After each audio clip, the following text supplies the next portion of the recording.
Hi, welcome back to Wine Mastery. Have we got a treat for you? Well, we hope we've got a treat for you. We are going to taste a Pinot Grigio from the Wine Society, and we're going to taste it now.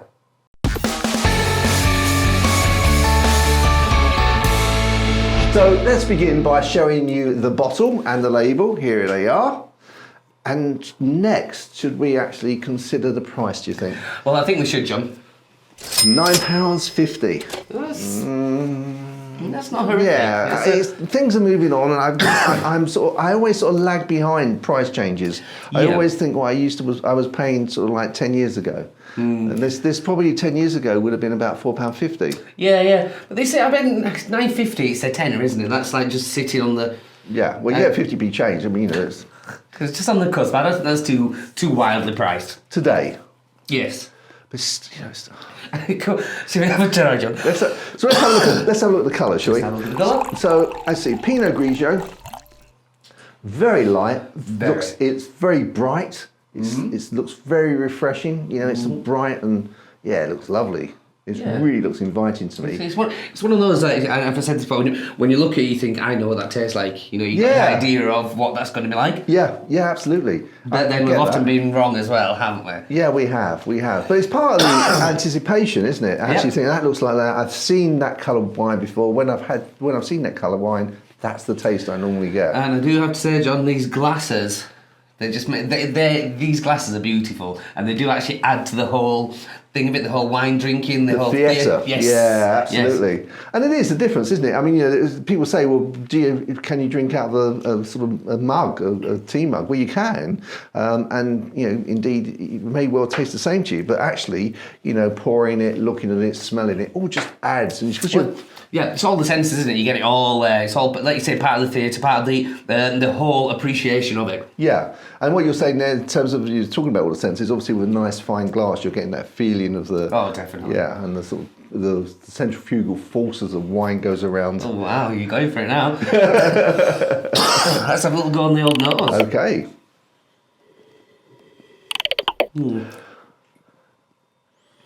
I like that.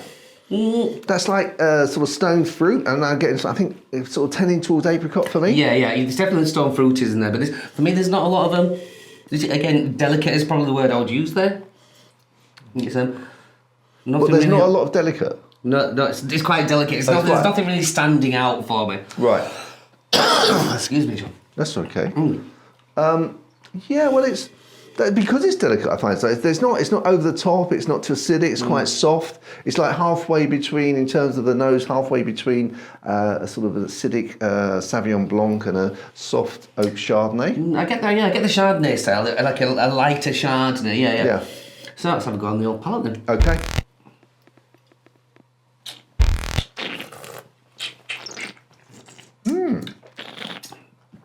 Again, I think it tastes very much like it smells. And you always say that's a sign of a good wine. Yes, definitely. Yeah, I agree. Unless you don't like the smell to begin with, of course. Yeah, then it's like, but it's that. Like you said with the stone fruit's in there. But for me, there's not much going on there. This is a modern style of the Pinot Grigio, and I know I've said before, it doesn't do much for me. I like the older style with a bit more body about it. This just is not. Well, I know you, and I do like the old style Pinot Grigio as well, and I accept that this is lighter, but I can certainly think that there's an occasion for having this rather than having the fuller bodied. It's a mood thing, isn't it? Which we've always said, you know, there's a time and a place to appreciate and like this. Yeah. But for me, it's just kind of. It's just not. Nothing's outstanding. There's nothing ticking any boxes that I personally should put that. Nothing personally. I am finding in there. But I can understand, like but summer day, which we often talk about, you know, that'd be very light, very refreshing, very easy, but it's kind of not much going on there. I wouldn't want to drink this, say, on a winter's evening, you know, at a party or anywhere. I think that it'd be for some reason, too light. But I just think, you know, on a warm day, not even a hot day, on a warm day, this chilled, it'd just be very refreshing. There's enough taste there to keep my interest, although not for you, obviously, but to keep my interest. And yes, it's a very sort of social wine. I understand that time and a place thing for it, and you know, horses for courses again. But just for me, it doesn't really float my boat.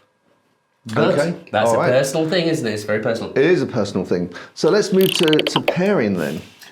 Now, pairing, I think, this might be a bit controversial, I think that would go very well with the white Stilton. White Stilton? Yeah, which is, I know Stilton? Yeah. It's still it'd be too strong for it, wouldn't it? No, the blue Stilton would be.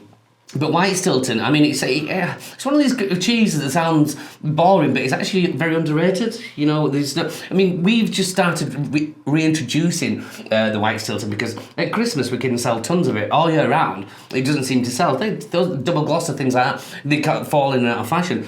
But the white Stilton actually tastes quite fruity, a delicate, and that's probably why I'm thinking of that, and almost like ice cream, very creamy. And I think those two together would just marry perfectly. I've just had a thought. Sorry to cut in you there, but I just thought maybe one of the reasons you're not enjoying this as much, you've got a little bit of a cold, haven't you? I do have a little bit of a cold, yeah. That's the coffee. Sorry. No, but I mean maybe that's having its effect in terms of the taste. It might on the taste buds, yeah, because it does kind of tend to dull it down, and if there's not a lot there of power there, yeah, it's gonna. But to be fair, cold or not, I've always never been a fan of the kind of newer style of Pinot Grigio.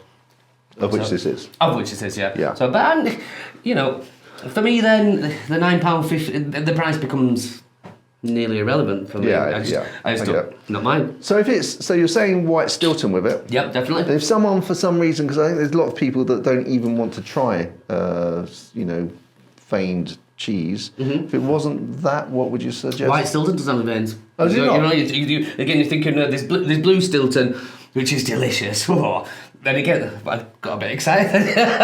I just thought, blue Stilton does tend to be the more popular cheese, but white Stilton has no veins in that whatsoever. Oh, okay. It's very white Cheshire-esque. It's called a territorial cheese that, your crumble Lancashire, your Wednesday, your Caerphilly, all these white crumbly cheeses, they come under the same category.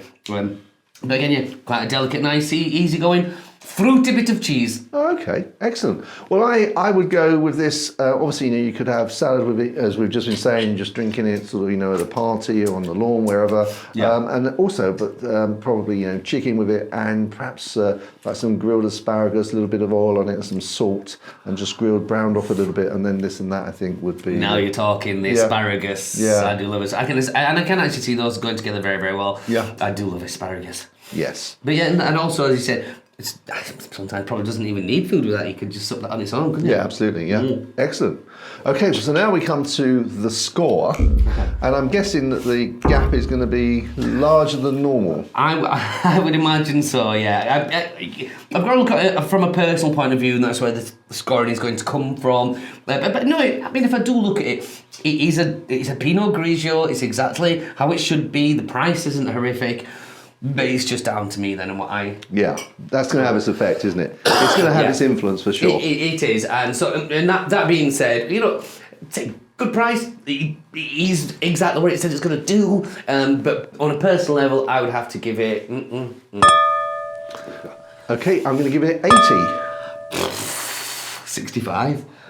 65? No, I did say that's probably the biggest gap we've ever had. It's also one of the lowest scores you've ever given, I think. Certainly, you don't give that very often. No. Well, again, once or twice a year. There was nothing there for me. Right. But again, that is very well. You've just seen this. Personally, I'm not a massive fan. John's loving it. Yeah, absolutely. Which just goes to show you, if you see an expert and you say, this wine's great, and you taste it and you don't think it's good, I don't think that's just down to your wine tasting. It's just because your palate doesn't like it. And there's only one person that knows whether you like something, and that's you. No one else can influence that. Definitely. Like what I was saying, if a bottle of wine is £5 and you like it, it's a good bottle. That is how simple it is. Yeah, absolutely. That's the definition. If you enjoy it, it's a good bottle. Excellent. Okay, guys. Well, I enjoyed it. You didn't. That's sad. Hopefully, we'll have one next that we will both enjoy. I'm sure we'll get there, John. If you get to try it, let us know what you think of it. And subscribe if you get the chance. Until the next time, guys. Chin chin. Chin chin.